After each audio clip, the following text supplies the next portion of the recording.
Another visit to the Garland this morning, and I've got a crocheted candy cane to go up today.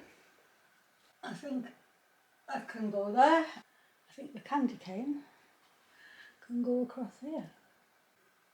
It's just a crochet twist. I'm back with another tutorial for some leftover denim from jeans, and if you saw my denim pinny a few weeks ago, and here the two legs, and so I've opened them up. That one I've already cut into a bit of a rectangle, and this one is still waiting to be cut, but it is just the two legs opened up, and I'm going to seam these together to get a piece big enough to cut out what I'm going to make. And what I'm going to make is a tulle roll. I think these are really handy. They're a good thing to make out of the denim because it's super strong and hard wearing, and they can be for anybody, any practical person, for any practical purpose. I'm going to need also an inside, and I have these swatches, so when I go to the shows quite often you can buy the swatch books, you know, the sort that the curtain companies have hanging up when you go in to choose curtains, and you can quite often buy the old ones, and this whole pile of swatches cost me I think £4, and obviously you only get a certain size.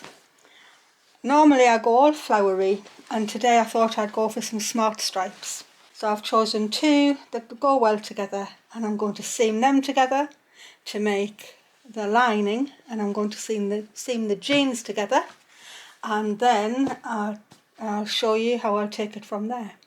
What I've also saved is the seam, the double seam from the jeans, because it's really handy and I think I'll be using it. I've seamed the legs together to get one big piece. I've seamed the stripy fabric together, and I decided I really like the red to be centred in the middle, so I just seamed the two things together and then cut the blue one down so I could centre that.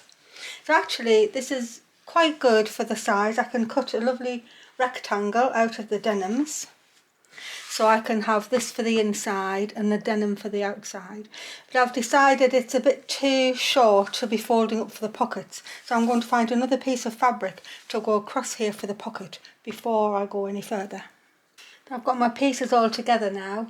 I've got the front pocket, which has been another leg of jeans, which I've just folded in double, so it's a double piece. I've got my lining and the outer side of the jeans. Sometimes I just put a binding all the way around, and then there's nothing to turn through. But today I think it's easiest just to put it inside out and sew it inside out. So I'm going to take this bit and I'm going to put them right sides together. And I'm going to make sure that the pocket is in the right place. So I think I'll just pin that. Another nice thing to do sometimes, and you see them in commercial ones, that the pocket goes on an angle, so you can get taller things in this end or whichever end, and then shorter things. But because of the seam on the jeans, I don't think I want to do that, so I'm just going to make the pocket level and go right sides together. And just to make it easy and it looks nice when you've turned it round, I'm actually going to make rounded corners. So I'm just going to find something and draw around the corner. Just by placing it on the corner and drawing round. I'm going to put it actually on the seam line though, so it's going to be easy. So my seam line will just go straight up there, come round the corner and straight along. I'll do that on all four. And so in the end, this tulle roll has been, the measurements have just been defined by the size of the fabric swatches I had, but I will tell you the size. So before sewing, it is 23 inches long, which is 59 centimetres, and it is 16 3/4 wide, which is just over 42 centimetres. So that's the rectangle that I've used. And the pocket was obviously the same width and is 5 3/4 deep, which is 15 centimetres. But really, you can make it to what you've got. Make it to suit the tools you want to put in, whether it's sewing tools, woodwork tools, chisels, garden tools and trowels. It really is up to you. It's quite a quick make and very satisfying. So I am going to sew all the way around here. I'm just going to leave a gap at the bottom so that I can turn it through. You need to put your seam lines in. So I'm using the hem edge as the very end of it, and so I am going to tuck this into the middle halfway up, and I'm going to seam that in. I probably could get away with just one, but I'm going to put both of them in. It's all sewn together, and I'm just going to clip the corners. And there's quite an easy way. Sometimes people are doing this, and it is hard to make sure you stay away from the seam line. What I do is just hold it. I'm going to take this up to the camera so you can see it. And you can see your line, and if you just clip, you get a lovely piece that's cut out. And you just go around, it's so quick. You just go around folding and clipping, folding and clipping, and you get a really lovely notched edge.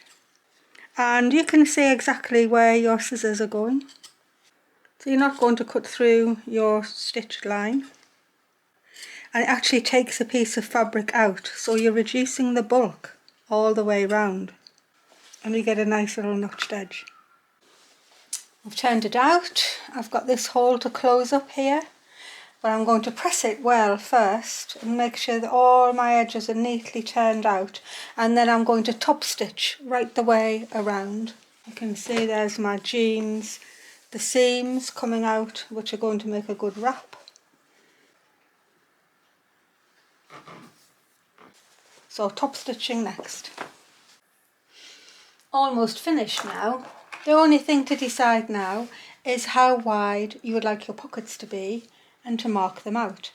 And I'm not quite sure what I'm using this one for, but the idea will be that the top will come down over the top of whatever's in there to stop them from falling out before it rolls up.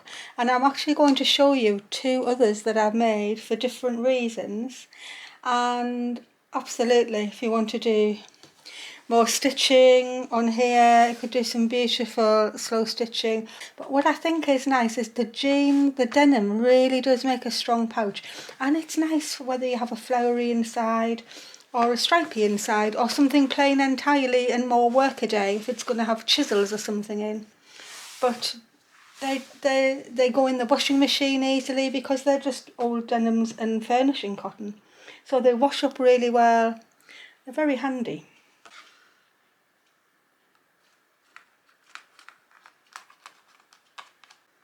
You can always put some more on, but if they're too narrow, you won't get anything in. So here it is finished. I've set this one up as if it was for an artist. So I've got two pockets for the brushes.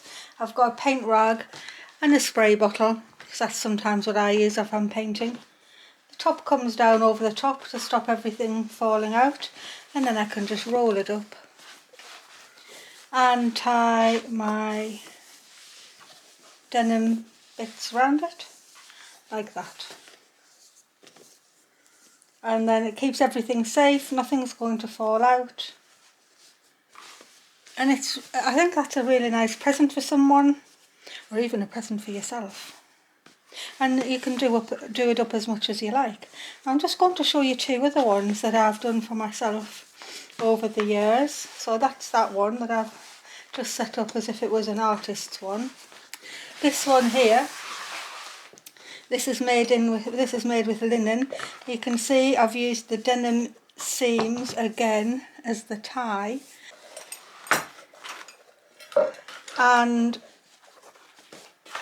I've got lots of pockets, and I have bound the end, bound right the way around it with my bonny fabric. And this actually keeps sharpening stones and the handle for my scythe and wedges and the water carrier and things like that. So it means that when I used to be gardening and I had scything to do, this is something I could just easily carry out onto site. So that's that one. That's again, it's the denim seams that keep it together. I really like putting them on. This one is absolutely years old. You can see that this is not for outside at all. So this one I did for my long knitting needles. And so you can see how much different it can be. So on this one, the outside I did crazy quilting, crazy patchwork. And actually I just did the embroidery stitches on the machine. This has got to be 20 years old, this one. But on the inside I really thought about how the pockets were going to go. So I've got 3 sets of pockets for the different lengths of needle.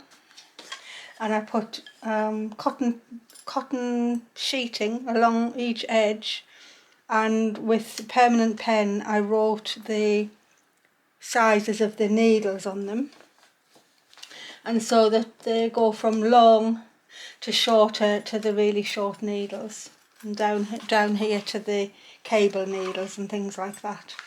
But some of these are quite old, so I've got down from 2mm needles right up to, I'm not quite sure what they are, more than 10 though. I learnt on the big long ones like this. Anyway, so that's another idea for the same thing. And on this one, it was one of the first ones I did, and I should have put more of a flap on it. So if it would have been better if this flap had come right down halfway. But at the time, I think it could have been the first one I ever did. But it still works, and I still use it because it rolls all my knitting needles up like that, and my ribbon. It's exactly the same process. Actually, I think I really like the denim ones now. I think they're really cool. So I hope you liked that. If you did, send me a like and a subscribe and see what else is going on over Christmas. But I think that's me signing off for today and saying bye from Marion's World. See you tomorrow.